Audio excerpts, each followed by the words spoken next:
Hey there my fellow gamers, this is Shadow from Shadow Online Gaming and welcome to the first episode of the complete breakdown of the Skaven faction, where I will be going through all their spells, their characters, their abilities, their units. Just a quick go over so you can learn as much as you can, as quickly as you can, for this brilliant game that has just been released. So for the first episode, what I'm doing for each faction is to go over their magic, and the Skaven are different in this. In regards to, funny enough, they've got 13 spells. And we're going to go all through 13 of them. So this is going to be probably my longest episode so far, purely because of the number of spells. So let's get started. We are doing the Skaven spells of Ruin. And this is Warp Lightning, a classic for those who have played the board game. I always love using Warp Lightning, it's great fun. But I never imagined it like this. So yeah, interesting. So it's a bombardment spell that lasts 5 seconds and can target anyone up to 200 meters. It costs 6 power to use. It causes magical damage in a small strike area. Its strong vision is multiple combatants, but of course they can't really dodge the damn thing.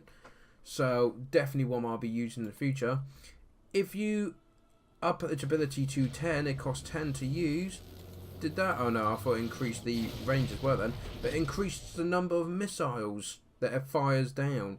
So it will cause a lot more damage, especially in a big uncapped area. So where it's such a cheap spell, 10 power, that it might be worth doing that while you've got the mana. So the Howling Warp Gate is a simple one. It only affects fire units within 200 meters of the enemy, and it costs 6 power. But what it does is it stops them from moving. So it could get your, if they're trying to outflank you or get some weak units like artillery or range, like your Skaven slaves or slingers, this would be good to use that and then get yourself in a position or get a few free shots off before they can move. The upgraded ability is 10 power, but it does extend the duration from 19 seconds to 38, so it doubles the time, which is probably worth it, because you could turn around, especially if it's a weak harassment unit, and probably take it out while they're caught in that ability. You then have Death Frenzy, where it affects an ally unit within 200 meters. It lasts for 17 seconds, costs 7 power to do, but it gives you a 36% charge bonus, a 26 up on your melee attack, and 25% weapon damage, and your immune psychology for 7 power. That is ridiculous. So it might only be for 17 seconds, but that's enough, especially how many rats you can have to just swarm the enemy. That's absolutely good. The upgraded version costs a double. I believe it's double, yeah it is. But adds more to the effect, so let's just compare. So 36 charge, 26, 25, the same there. So what exactly? Immune psychology. I'm trying to see what the difference is.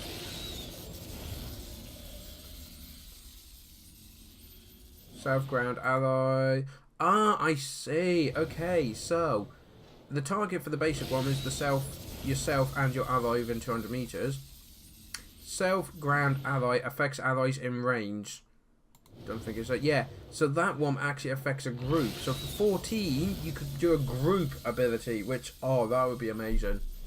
I mean, it's even at 4 mana, it uses about half your mana. That would still be ridiculously good to do. So, yeah, I can see why you'd want to do that. Then you've got Scorch, which is a good old breath attack. Causes magic and fire damage. Long, thin, expand, and teardrop saved attack. It's strong versus multiple units. And it's got a range of 150 for 8 power. Now, if we add another 3 power to that to make it 11, it extends the cast range, which is very nice. It's quite a powerful thing as it is, but to be able to get that extra range, it means you could be further back behind your own lines, you see? Clever Skaven thinking. Then we'll go with Skittle Lead. This is what I love to see how this works. It affects yourself and an ally within 200 meters. It costs 9 power. The target becomes hidden.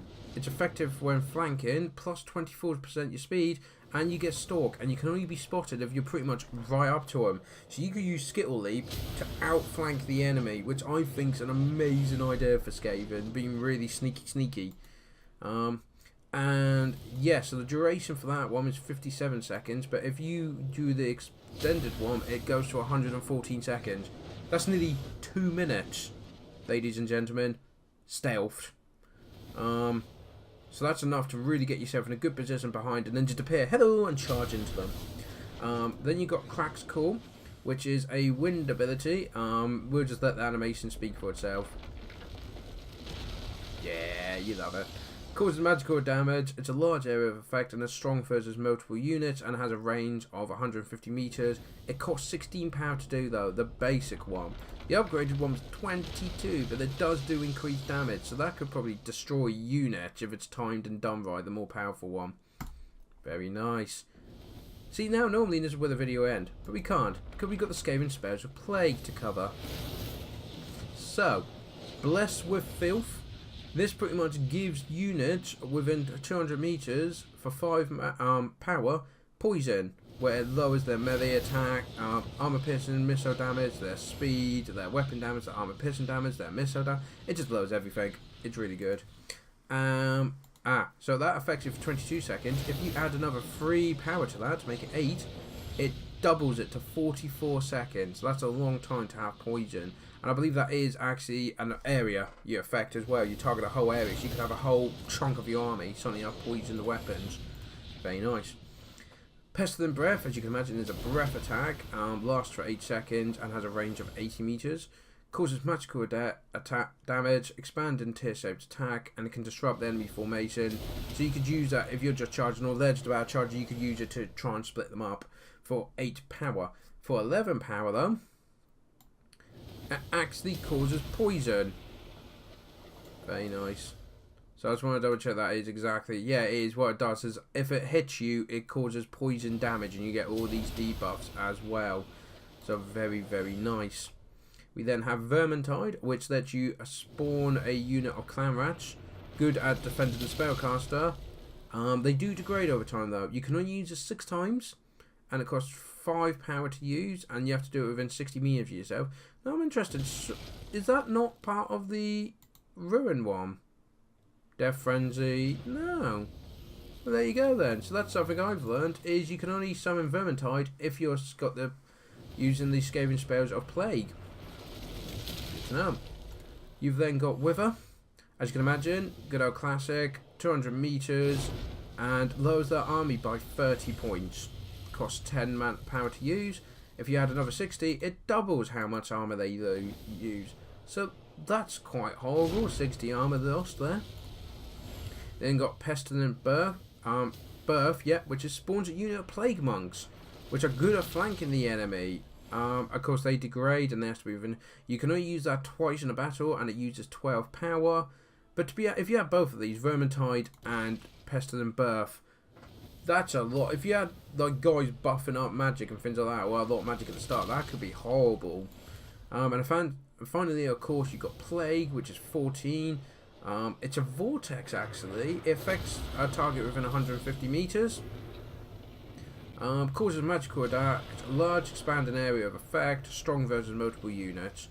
So yeah, quite an interesting one. And to up it to 24, it increases the armor piercing damage, which is intriguing. How does a Plague get defended by armor? On the tabletop, it actually says no armor saves can be taken against any of these Plague abilities, which is great. When I destroyed a whole Dark Elf army with just Plague, it was a beautiful day. But there is a 13th spell, and that is the dreaded 13th spell, where it spawns a unit of Storm Vermin within 200 meters. So that's a hell of a range. Large strike area, so it does damage, and then it spawns elite Storm Vermin, which is insane. Costs 25. You can only use it twice, but wow, is that worth it. So there we go. That is the Skaven magic, both Plague and Ruin. I hope you enjoyed this video, and join me for the next one where I'll be going over the Lords and the Heroes. And of course, if you want to check out my other playlist where I'll be going over the High Elves, the Dark Elves and the Lizardmen, I would really appreciate that, and you might learn a thing or two. I'm definitely learning stuff. So thank you all for joining me, and I hope to see you for the next episode. Till then, take care.